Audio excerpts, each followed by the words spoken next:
All right. The State Department now says it's working to track down more than 1,000 Americans who are still in Afghanistan.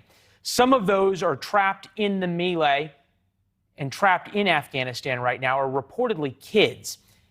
All right. Right now, the U.S. is working to locate 24 California students and 16 parents trapped in Afghanistan. Congressman Darrell Issa represents the district that the missing call home.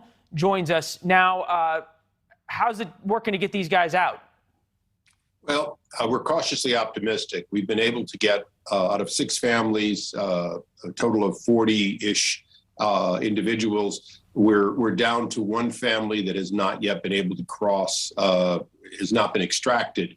All the other families are either at the airport in Kabul, they're in Doha, they're in Germany on their way, the last leg home. So there is a lot of progress being made thanks to the extraction techniques that the military coordinated. But those extractions are what caused 13 Marines and a sailor, or 12 Marines and a sailor, to die today in support of these people that are being aided in getting out.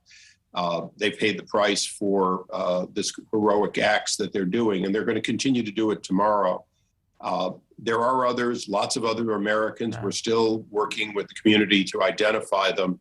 I must say, though, your last interview, I'm sorry, I watched the president, and he didn't take any of the blame for the fact that he had a plan to fail that included, just like Vietnam, an abandonment of promises.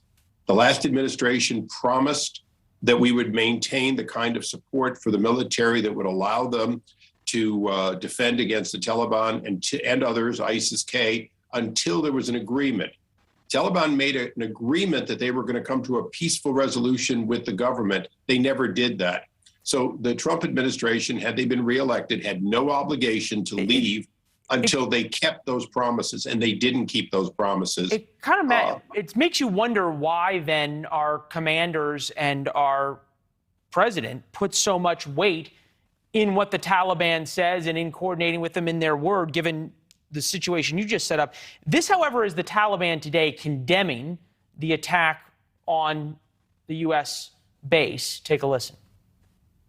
We condemn this attack, although I don't have the complete details, but targeting innocent civilians is an act of terrorism that has to be condemned by the entire world.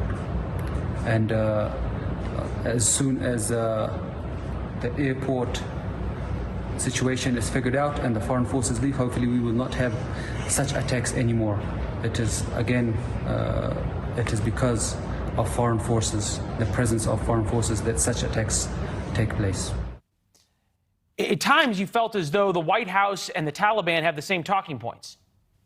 Well, maybe similar talking points. You notice that he didn't say that he would aggressively go after them. He didn't say that, he said they condemn them, but he also said that as long as there are foreign fighters, that being U.S. Marines, are there, this would continue. So it is in their best interest. At one point, actually, the Taliban said they were going to launch an investigation into this. Is that a little bit like O.J. looking for the real killers?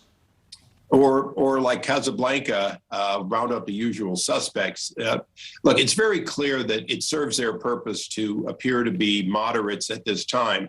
But, you know, the last interview you had, he didn't mention, we do know where the former Vice President Abdullah is. He's up with the Northern Alliance. He's asking for the $5 billion+ appropriated by Congress, but not given to Afghanistan, to be given to the Northern Alliance, which has a proven history of fighting for freedom. They did it throughout the 90s with a very small footprint of American special operations people. So, you know, there are still people in Afghanistan trying to keep 13-year-olds from being forced into marriage, trying to keep a country that was heading toward the 21st century from going back to the 6th century.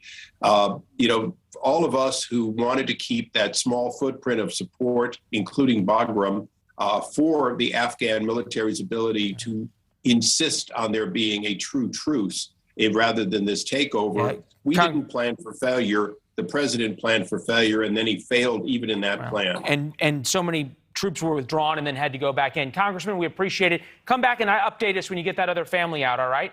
I sure will. All right. Well, as we've been talking about, it's a race against time to help the Afghans injured in today's attack. And